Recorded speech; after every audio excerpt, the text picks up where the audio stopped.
दर्शकों, आपने अभी तक हमारे चैनल को सब्सक्राइब नहीं किया तो चैनल को सब्सक्राइब कर दीजिए, बेल आइकन को प्रेस कर दीजिए और इस वीडियो को आप फटाफट लाइक कर दीजिए, क्योंकि इस चैनल के माध्यम से आपको मिलती है सरल और आसान भाषा में कानून की नई नई जानकारी। साथियों, यदि आप किसी भी ज़मीन की रजिस्ट्री करवाना चाह रहे हैं, किसी ज़मीन की किसी भी प्रॉपर्टी की, तो आपको इन 4 नियमों के बारे में जान लेना चाहिए जो कि प्रभावी रूप से लागू होंगी, जिनके बिना आप रजिस्ट्री नहीं करवा सकते। अगर करवाई तो आपको बहुत बड़ी परेशानी से जूझना पड़ेगा। तो ऑफिशियली बात करेंगे कि रजिस्ट्री जो डिपार्टमेंट है उसने क्या क्या नियम जारी किए हैं। जो सबसे फर्स्ट पॉइंट जो है, ठीक है, जो कि लगभग 25% जिलों में होने वाला है, वो है कि 1 जनवरी से नई सर्किल रेट सूची आ सकती है। पहली चीज़ तो ये, ठीक है, ये कोई नियम नहीं है, ये सावधानी है कि यदि मान लीजिए आप कोई प्रॉपर्टी खरीद रहे हैं तो खरीद लीजिए, क्योंकि 1 जनवरी से अधिकतर क्या देखा जाता है, 1 जनवरी से नई सर्किल रेट आती है। ठीक है, जैसे मान लीजिए जहाँ आपकी लिखाई लग रही थी 100 रुपये, वहाँ पे लिखाई आपकी खर्चा हो सकता है 120 रुपये। ठीक है, जहाँ पे 10,000 वहाँ 12,000। ठीक है, तो हो सकता है 15 से 20% आपकी लिखाई बढ़ जाए। ठीक है, लगभग 25% जिलों में होगा, आप मान के चलिए। अब आप क्लियर पता कर लीजिए आपके यहाँ रेट लिस्ट जो है वो कब पड़ने वाली है। अगर नहीं बढ़ी है 1-2 साल से, तो वो जनवरी में निश्चित ही पड़ जाएगी और जनवरी में लिखाई महंगी हो जाएगी। पहली चीज़ तो ये है।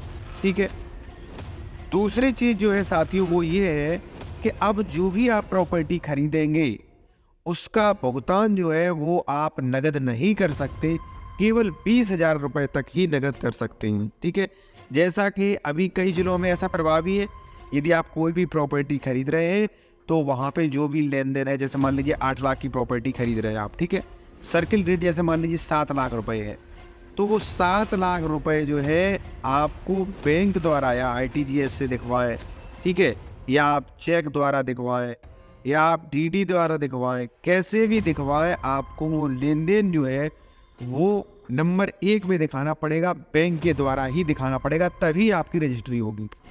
एक चीज़ और सबसे महत्वपूर्ण बता दूं साथियों कि कई लोग क्या करते हैं कि वो ट्रांसफ़र नहीं करते, फर्जी चेक दिखा देते हैं कि फलाने चेक संख्या से हमने ये केस लिया है। साथियों, अगर नहीं लिया है, अगर चेक बाउंस हो गया और नहीं लिया गया है, तो वो रजिस्ट्री 100% आपकी कैंसिल हो जाएगी। अगर आपने फर्जी चेक दिखा दिया तो श्योर 100% आपकी वो रजिस्ट्री कैंसिल हो जाएगी।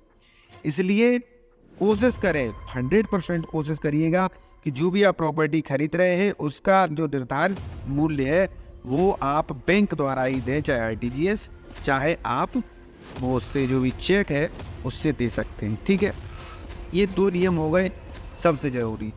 साथियों, अगला जो नियम है वो है सबसे महत्वपूर्ण कि यदि आप कोई भी प्रॉपर्टी खरीद रहे हैं तो वहाँ पे क्रेता की सब कुछ जिम्मेदारी होगी। रजिस्ट्री ऑफिस ने, रजिस्ट्री विभाग ने स्पष्ट रूप से ये जो है अनाउंसमेंट कर रखा है।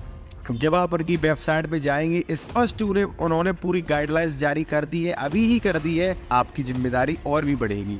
ठीक है, क्या क्या वो गाइडलाइंस है? वो गाइडलाइंस है साथियों, जैसे मान लीजिए आप कोई प्रॉपर्टी खरीद रहे हैं, ठीक है, तो प्रॉपर्टी में आजकल कई फ्रॉड हो रहे हैं। फ्रॉड कैसे? जैसे मान लीजिए आपने डबल रजिस्ट्री हो गई, उसने किसी को बेच दी थी, फिर आपने डबल रजिस्ट्री करा ली, पहली चीज़। ठीक है, दूसरी चीज़ है उस पर कोई लोन होगा, तीसरी चीज़ उसका दाखिल खारिज नहीं है, चौथी चीज़ उसकी ऑनरशिप सही नहीं है, पांचवी चीज़ उस पर कोई केस चल रहा है, छठवीं चीज़ उसकी कोई वसीयत करती थी।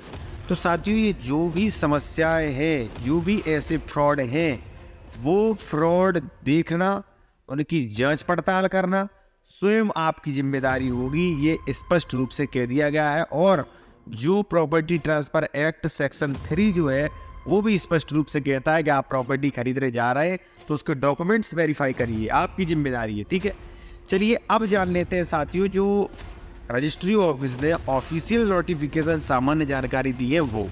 साथियों, एक चीज़ मैं और बता दूंगा आपको कि यदि आप उत्तर प्रदेश से हैं, कोई ज़मीन खरीद रहे हैं, उसकी खतौनी दिखवाना चाहते, दाखिल खारिज दिखवाना चाहते, रजिस्ट्री चेक करवाना चाहते, तो ये सारी सुविधाएं आपको मिल जाएंगी। कॉन्टैक्ट नंबर वीडियो की डिस्क्रिप्शन में दिया गया है, फीस पे करके आप ये सारी सुविधाएं ले सकते हैं।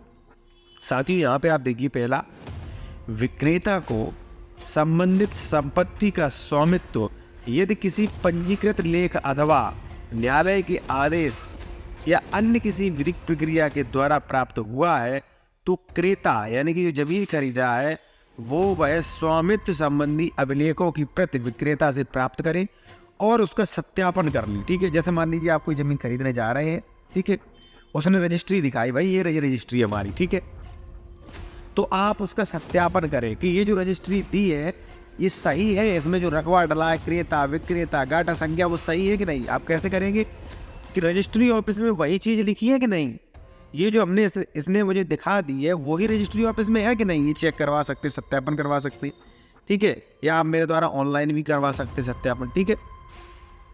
दूसरी चीज़ साथियों जो सबसे ज़रूरी है वो है कि क्रेता को संबंधित भूमि संपत्ति की पहचान भौतिक सत्यापन करके स्वयं कर लेनी चाहिए। जैसे मान लीजिए कोई आप एक्स प्रॉपर्टी खरीद रहे हैं, ठीक है, तो उसका भौतिक सत्यापन करना चाहिए। भौतिक सत्यापन कैसे, आपको वहाँ जाना चाहिए, आसपास के लोगों से पूछना चाहिए, आपको देखना चाहिए कब्जा किसी का तो नहीं है, ठीक है। ये भौतिक सत्यापन हो गया। आपको जानकारी लेनी चाहिए कि इसमें कोई विवाद तो नहीं, केस तो नहीं चल रहा, ठीक है। और यह पहचान संबंधित भूमि संपत्ति पर जाकर एवं इसके आसपास उपस्थित व्यक्तियों से पूछताछ करके संबंधित ग्राम का राजस्व सुरक्षा प्राप्त करके संबंधित कॉलोनियों का लेआउट प्राप्त करके की जा सकती है। देखिए साथियों क्या है, जैसे मान लीजिए कोई आप जमीन खरीद रहे हैं, उसकी रजिस्ट्री चेक करिए, रजिस्ट्री सही, खतौनी चेक करिए, खतौनी सही, फिर इसका नक्शा भी आपको प्राप्त करना चाहिए। ये स्पष्ट लिखा है यहाँ पर, ठीक है। नक्शा क्यों प्राप्त करना चाहिए भाई, ए ने कहा ही एक्स प्रॉपर्टी मेरे रोड के किनारे है, गाटा संख्या 76, आपने मान लिया, आपने रजिस्ट्री भी करा ली, लेकिन पता चला नक्शे में ये तो रोड से बहुत पीछे है, ठीक है, तो आप ठग गए, उसने आपके साथ फ्रॉड कर दिया, तो ये आपकी जिम्मेदारी थी, ठीक है। तीसरा जो है वह क्रेता को विक्रेता की पहचान स्वयं सुनिश्चित कर लेनी चाहिए, ठीक है ना साथियों। देखिए आप जिससे प्रॉपर्टी खरीद रहे हैं, मान लीजिए रामदास से प्रॉपर्टी खरीद रहे हैं, तो आपको ये स्वयं सुनिश्चित करना है क्या यही व्यक्ति रामदास है जो प्रॉपर्टी बेच रहा है कि नहीं, ये आपकी जिम्मेदारी है। प्रॉपर्टी ट्रांसफर एक्ट भी कहता है साथियों, और ये कानून भी कहता है, ये रजिस्ट्री जो विभाग है वो भी ये कह रहा है, ठीक है। चौथा है वो है क्रेता को संबंधित संपत्ति पर किसी प्रकार की प्रभार यानी कि लोन अथवा उस संपत्ति के संबंध में पूर्व में हुए अन्य सौदे की जानकारी, कोई इकरार एग्रीमेंट तो नहीं हुआ है, ठीक है, उपनिबंधक कार्यालय से प्राप्त कर लेनी चाहिए।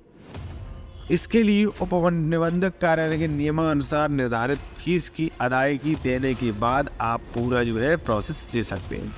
क्या कह रहा है भाई कि इसकी कोई रजिस्ट्री तो नहीं है, इसका कोई एग्रीमेंट तो नहीं है, इसका कोई किरायानामा तो नहीं है, ये सारी चीज़ें साथियों आपको पता करनी है। नहीं पता करी तो भाई आपकी जिम्मेदारी, ठीक है, डूब जाएगा पूरा पैसा। और साथियों लीगल एडवाइस लेना चाहते हैं तो वो भी ले सकते हैं, कॉन्टैक्ट नंबर वीडियो के डिस्क्रिप्शन में दिया गया है।